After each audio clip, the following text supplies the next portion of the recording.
All right, so have you ever heard of this company, Quirky? Quirky. Yeah, they were all about crowdsourcing invention ideas. Oh, okay, yeah. And one of their like big hits was this smart egg tray Okay. that it tracked how many eggs you had left Wow. and even reordered them for you. Oh, wow. On paper, genius. Yeah, yeah, sounds like a great idea. Problem was nobody wanted to pay like $100 for an egg tray. Oh. When a $5 one from the grocery store worked just fine. Yeah, I see. Quirky went bankrupt, and that egg tray Oh, no. became like a symbol of what happens when you don't validate your assumptions. Yeah, you got to test those ideas. That's what we're diving into today with Eric Ries's book, The Lean Startup. Oh, yeah. Great book.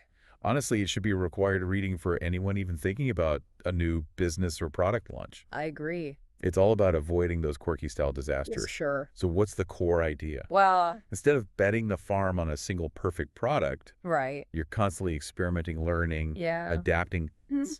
It's kind of like, imagine you're trying to find the best pizza place in a new city, Okay.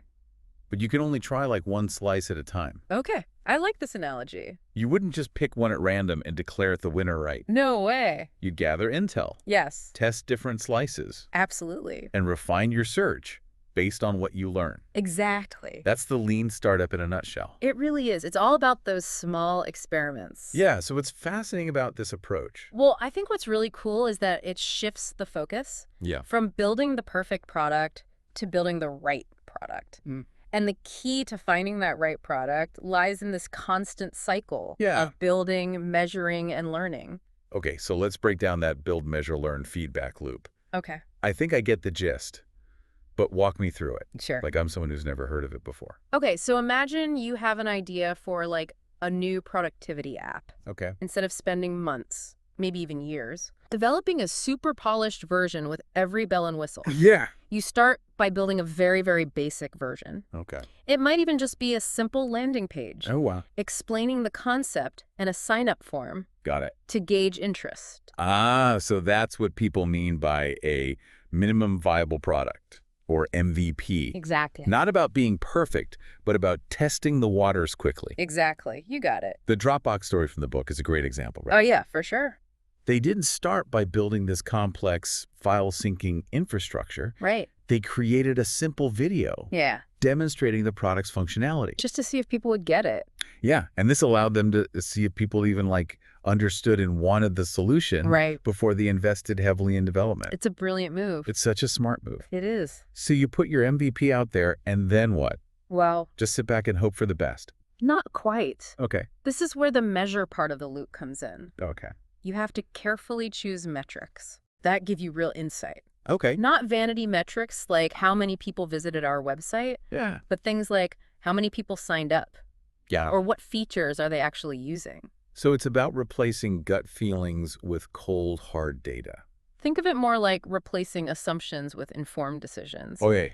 Web traffic might be high, but if nobody is signing up for your beta, Oh, yeah. that's a red flag. Right. And this data is what fuels validated learning, the core of the lean startup. Yeah. Based on the feedback. Or maybe you scrap it entirely and focus on what ISAC working. Right. Sort of like a choose your own adventure for your business. Exactly. That's a great way to put it. A classic example of pivoting is Instagram, right? Oh, yeah. Definitely. They started as a location-based check-in app called Bourbon, Right? I remember that. but they noticed people were more interested in sharing photos. Yeah. Seems obvious now, right? Right? But back then, Yeah. who knew? So they pivoted to focus on that, Smart move. and the rest, as they say, is history. They persevered with the core idea of social connection, but adapted Yeah. based on user behavior. Oh, wow. Okay, so how do you decide when to pivot Right. and when to push through? That's the big question. Is there like a secret formula? Not a formula, but a framework. Right. It's called innovation accounting, Okay. and it's about setting milestones Yeah. based on your learning goals, Right. not just traditional financial metrics. So instead of celebrating hitting a certain revenue target. You might celebrate proving that people are willing to pay for a specific feature, Exactly. or seeing a significant increase in user engagement. Precisely. So it's about measuring progress toward understanding your customer Yes. and validating your business model. Exactly. That's really different from how most companies think. It is. It's a real shift in mindset. It's about aligning your metrics with your learning objectives. Yes. Which keeps you focused on building a product people genuinely want. Right. This is already making me rethink how I approach, well, pretty much everything. I know, it's powerful stuff. But I'm curious, there's another concept you mentioned Yeah. that ties into this, agile development. Right. How does that fit into the lean startup picture? That's where things get really interesting. So agile development. Yeah. You mentioned this where things get really interesting. Yeah. It's all ears. Think of it like building a Lego castle. Okay. Instead of pouring a concrete foundation. Interesting. With Agile, you work in these quick cycles, get feedback constantly. Yeah. And you can make those little course corrections as you go. Oh, so you're saying it's like the lean startup's secret weapon? Kind of. For staying flexible and responsive? Exactly. So instead of like spending months perfecting each tower of that Lego castle, Right. you build a small version, see if it stands up, Yeah. and then refine it based on what you learn. Precisely. It's about embracing that iterative process and not being afraid to make changes along the way. Totally. You know, a company that does this incredibly well is Spotify. Oh, for sure. They're constantly releasing new features and updates, Yeah. but they do it in small, manageable chunks. Right. This allows them to gather user feedback really quickly Yeah. and adjust their roadmap accordingly. Exactly. It's all about that constant feedback loop. So they're basically running mini lean startup experiments all the time. In a way, yes, they're constantly testing and iterating. I love that. Yeah. It's not just about the initial launch, Right. but about like a continuous evolution. Precisely. It's an ongoing process. And this ties back to the build, measure, learn loop. Right. Agile development provides that mechanism to rapidly build, measure, and learn, Yeah. allowing you to pivot or persevere with incredible speed and efficiency. Exactly. It's like having a finely tuned engine for your business. It allows you to navigate the uncertainty of the market Yeah. with agility and precision. Okay, I'm starting to see how all these pieces fit together. Yeah, it's all connected. A build, measure, learn loop gives you the framework for testing your assumptions. Right. The MVP lets you do it quickly and cheaply. Yeah. Validated learning ensures you're basing decisions on data. Absolutely. And agile development keeps you flexible and responsive. It's the whole package. You know, it's funny, but I'm realizing this isn't just about starting companies. What do you mean? I can see how these principles can be applied to so many different areas of life. Oh, absolutely. Like, let's say you're trying to learn a new language. No. Instead of overwhelming yourself Yeah. with grammar rules and vocabulary lists, Right. you could start by focusing on a few basic phrases Sure. and then gradually build from there. Yeah. Constantly practicing and getting feedback from native speakers. Makes sense? It's like building a minimum viable vocabulary. Oh, I like that. That's actually pretty brilliant. It is. It highlights a crucial point. Thank you. The lean startup methodology. Yeah. It isn't just about business. Okay. It's about a mindset, a way of approaching problems and achieving goals in any context. It's about embracing experimentation. Yes. Learning from your mistakes. And constantly iterating towards success. You got it. It's funny you should say that. Why? Because another example just popped into my head. Well, yeah. Remember that time I tried to bake a sourdough bread from scratch? Oh, yeah. How did that go? I followed the recipe to the letter, Okay. but it turned out like a brick. Exactly. Oh. But instead of giving up, Yeah. I started experimenting with different techniques and flours. And eventually, after many, many loaves, I finally cracked the code Good for you. and baked a decent loaf. Nice. Looking back, it was a perfect example of the build, measure, learn loop in action. It really is. It's about that iterative process of trying and refining. It's amazing how these principles can be applied Right. to even the most unexpected situations. It's true. And the more you practice them, Yeah. the more they become like second nature. It's like building a muscle. So we've covered the core concepts of the lean startup. We have. But what does it all mean for our listener? Right. What's the takeaway? Why should they care? Well, in today's world, things are changing at a dizzying pace. Yeah, no kidding. Markets are volatile. Technology is evolving rapidly. And the old ways of doing business simply don't cut it anymore.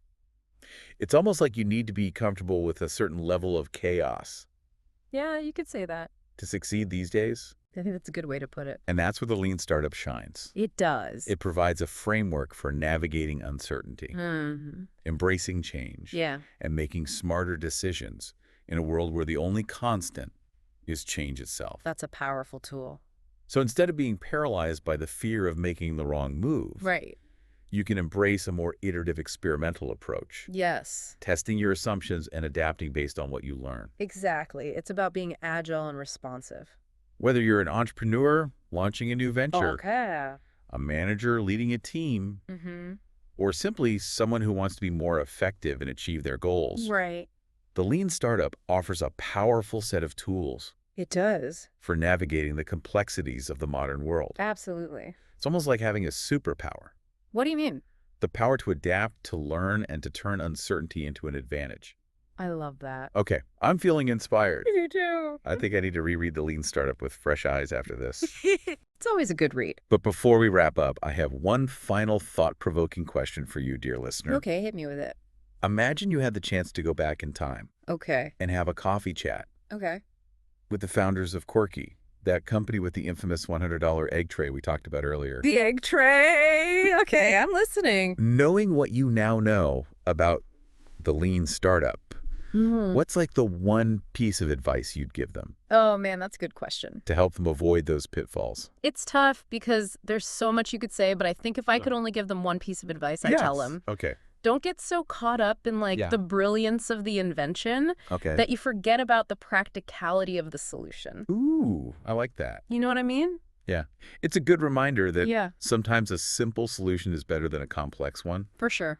especially if it actually solves a real problem for people. Right. It has to actually meet a need Exactly. and not just be cool technology. Yeah, it's about finding that sweet spot Yeah. between like innovation and practicality. Yeah. Is that it? You could have the most cutting-edge technology in the world, Right. but if it doesn't address a genuine need, Mm. or if it's too expensive Yeah. or complicated for people to use, Nobody's going to buy it. it's not going to succeed. Exactly. And remember, people bought those $5 egg trays for a reason. Exactly. They worked. They worked. It makes me think if Quirky had maybe started with a basic non-smart egg tray Okay. and then used the build, measure, learn loop to test different features and price points, Right. they might have discovered that people were happy with the simpler, more affordable option. It's very possible.